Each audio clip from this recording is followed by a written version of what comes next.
Salam Pak Atta, salam Sis Esther, salam para sahabat yang terkasih di dalam Kristus yang saya kenal maupun yang tidak saya kenal. Puji Tuhan, kalau ini adalah momen yang indah di mana saya diberi kesempatan untuk memberikan kesaksian bagaimana kekristenan saya berubah sebelum saya masuk ke TRM dan sampai saat ini.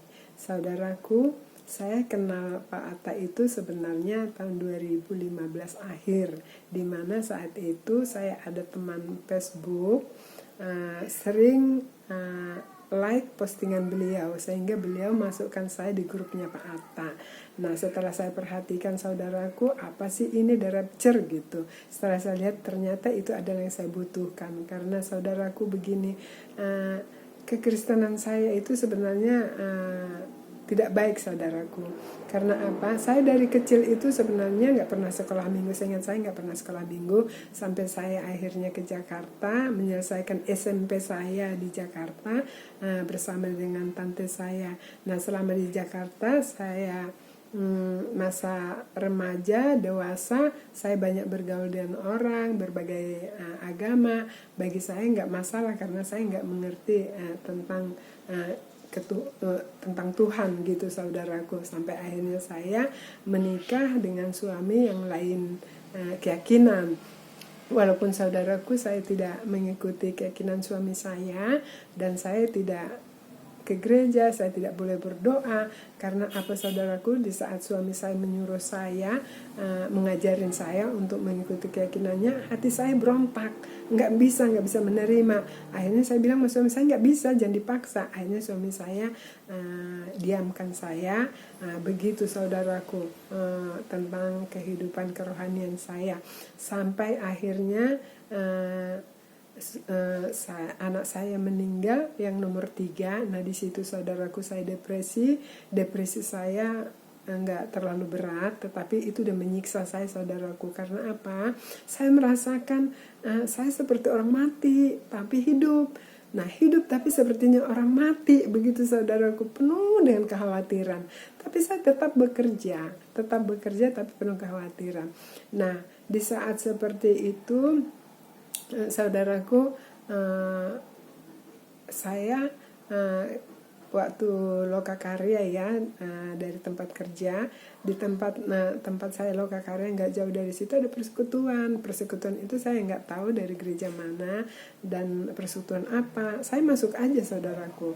Nah, di situ saya lihat ya, mereka senang banget bersuka cita di dalam Tuhan. Nah, saya dapat lawatan Tuhan juga ya, jamahan Tuhan. Nah, sejak itu, saudaraku, ini hati ini rindu sekali gitu, hidup di dalam Tuhan. Nah, bukan suatu kebetulan saya waktu ke Swalayan, saya ada ketemu itu brosur ya, menyatakan ada ibadah perdana di Pisahat Tebet dari gereja besar di Jakarta hari Sabtu. Nah, ini, saudaraku, senang sekali saya. Akhirnya saya datang, saya ikutin. Nah, saat saya datang, saya sembunyikan, saudaraku, karena kan suami saya kerja sip-sipan, bisa. Nah, jadi saya ambil yang sip siang. Nah, saudaraku, saat saya ibadah, saudaraku, saya lihat mereka senang sekali memuji Tuhan, menyembah Tuhan. Ada bahasa roh, walaupun bahasa rohnya saya nggak mengerti, tapi saya, saudaraku, merasakan saya kecil sekali dan saya nangis terus, saudara. Nggak tahu kenapa saya nangis terus. Ini air mata nggak bisa dibendung, kayaknya menyesal banget gitu. Aduh Tuhan, ternyata indah banget hidup di dalam Tuhan gitu. Saya di situ, saudaraku, akhirnya saya ikutin terus. Kadang saya kalau dari kerjaan nggak bisa ya saya nggak hadir, tapi lama-lama, saudaraku, saya nggak bisa ya nggak bicara sama suami saya. Akhirnya saya ngomong sama suami saya agar saya bisa bebas hari Minggu ke gereja. Saya beritahu ke suami saya marah, saudaraku, marah sekali, mata sampai melotot, saudaraku, pengen nampar saya. Tapi saya tenang aja, saudaraku, tenang. Akhirnya suami saya suruh saya keluar rumah. Nah, saya keluar, tapi nggak lama kemudian saya masuk. Besoknya saya dipanggil suami saya bilang, tolong deh dipikirin dulu dulu deh. Saya itu kaget dengar kamu ngomong begitu, seperti sambar petir rasanya, kata suami saya.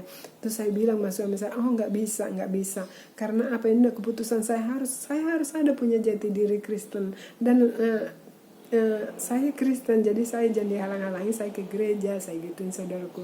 Nah akhirnya saya ke gereja, walaupun suami saya sebenarnya nggak boleh, masih dalam tekanan suami saya terus, saya nggak peduli gereja, nanti Alkitab saya tahu hilang, saya nggak peduli. Nah saya ke gereja, namanya ke gereja kan setiap minggu ya saudaraku ya. Sabtu kan jarang, karena kan teman-teman juga kan ingin juga libur, jadi saya belum tentu bisa siang terus.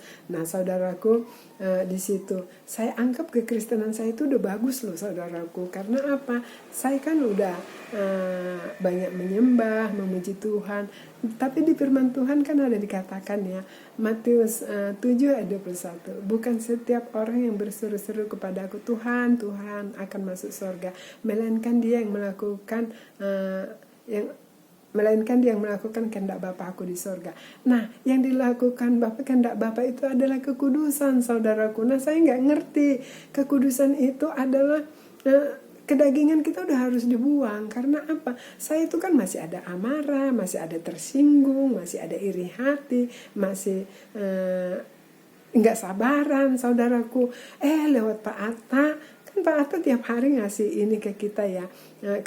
Awal-awal sih nggak begitu terus, tapi kesini saudaraku, Pak Atta tuh kencang banget untuk ngajarin kita ya, untuk mengingatkan kita agar kita itu serupa dengan segambar dengan Tuhan. Kadang kalau dengar Pak Atta itu saya kadang seperti ditemplak rasanya, malu juga.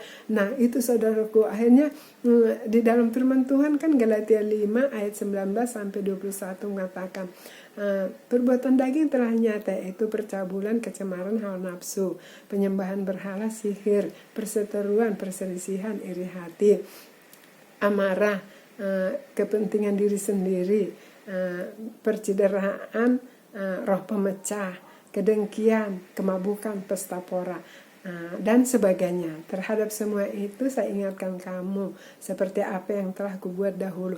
Barang siapa yang melakukan hal-hal seperti itu tidak akan mendapat bagian di dalam kerajaan Allah. Itu saudaraku. Aduh, saya nggak mau, saya harus bisa kikis ini.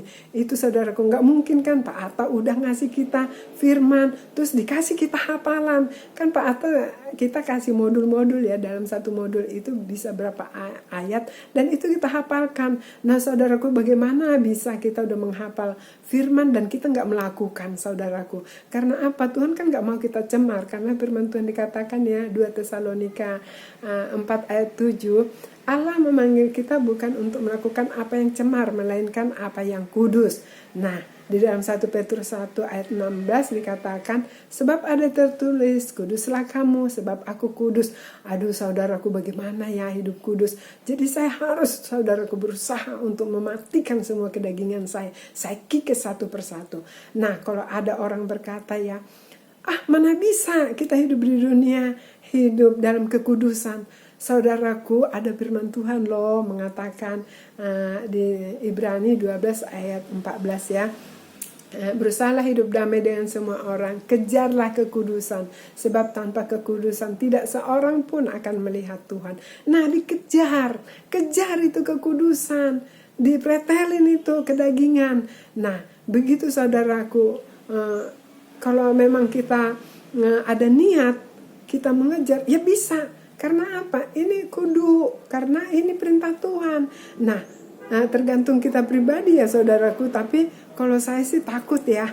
Kalau saya takut, udah harus saya meninggalkan manusia lama saya. Karena apa? Tuhan juga tahulah di mana kelemahan kita. Tuhan pasti kasih kekuatan lah. Karena apa? Apalagi kita yang merindukan hidup di dalam kekudusan Tuhan, Tuhan pasti tolong. Tuhan pasti tolong, saya percaya banget. Nah, hidup damai saudaraku. Kita harus memang hidup damai dengan banyak orang saudaraku. Dimanapun kita berada harus bawa berkat. Seperti saya yang saya alami saudaraku, saya ini kan karismatik ya. Sedangkan saudara-saudaraku kan gereja lama. Jadi kadang mereka nggak suka aja sama saya. Apalagi saya nanti kalau bawa ini lagu pujian, terus firman mereka kayak mencibir, tapi saya nggak peduli saudaraku. Tapi puji Tuhan sekarang malah mereka ingin minta didoakan, merasa diberkati gitu saudaraku, masanya dalam sakit, dalam hal kesusahan mereka suka manggil, minta doakan. Puji Tuhan saudaraku. Saya senang ya ada di TRM karena apa? Pak Atta sekarang kasih kita rema ini saudaraku. Nah buat rema ini saudaraku, aku kan nggak sekolah tinggi, jadi wawasan saya itu nggak luas, untuk berkata-kata saya itu susah. Nah rema setiap ayat harus dijabarkan sesuai dengan apa yang kita dapatkan di firman Tuhan dan kita kembangkan. Saudaraku, saya nggak bisa. Aduh, setiap Pak Atta itu ngasih kita buat rema, saya itu udah, aduh, ciut banget hati saya. Tapi puji Tuhan, saudara, Tuhan luar biasa loh. Di situ kita mau, di situ kita, Tuhan tuntun, bisa tuh. Sekarang malah kalau dikasih rema ya oke, ternyata bisa memberkati, malah bisa memotivasi. Yang luar biasa lagi saudaraku, kan kita nggak bertemu nih, nggak kenal satu dan lain hanya lewat media. Penasaran kan, ingin ketemu satu dengan yang lain gitu. Gimana sih teman ini? Puji Tuhan, Pak Atta dikasih roh hikmat sama Tuhan. Akhirnya kita ada komsel. Nah, salah satu saya ada komsel Jakarta Tangerang. Saudaraku, disitulah kita ketemu. Luar biasa dalam pertemuan ini. Kita bisa bahas modul, kita bisa bahas yang lain-lain. Kalau ada yang mau didoakan, kita sama-sama mendoakan. Ya, silaturahminya luar biasa, kekeluargaannya terasa sekali. Puji Tuhan ya, luar biasa Tuhan pakai hambanya Pak Atta. Kalau saya ingat lagi ya saudaraku, kalau saya nggak ada di grup ini ya saudaraku, saya sama aja kayak Kristen yang lama. Saya anggap saya nanti udah masuk surga kok. Dan ternyata saudaraku banyak hal yang kita yang nggak tahu. Seperti kedagingan itu saudaraku, banyak banget ternyata masih nempel. Jangankan seperti itu, apalagi kita ada keturunan dari perdukunan, atau kita pernah ke dukun, atau pernah penyembahan berhala. Itu saudaraku, iblis itu nggak enak aja ngasih begitu kita lepas hidup di dalam Tuhan, dia terus saudaraku ganggu kita. Tapi lewat kita banyak firman, banyak berdoa, banyak puji-pujian, bisa loh saudaraku dilepaskan. Nah saudara-saudaraku, kami membuka pintu hati kami, tangan kami terbuka untuk saudara-saudara yang mau bergabung dengan kami. Kita bersama-sama di dalam Tuhan. Karena apa? Jangan sampai kita nanti udah dipilih ya, udah dipanggil kita nggak dipilih. Kan ada firman Tuhan Matius 22 ayat 14 ya. Sebab banyak yang dipanggil tetapi sedikit yang dipilih. Jangan kita yang udah dipanggil nanti akhirnya tidak terpilih saudaraku. Ini kesaksian saya, biarlah menjadi berkat buat kita. Dan saya minta maaf kalau ada kata-kata yang tidak berkenan. Terima kasih, Tuhan Yesus memberkati. Amin.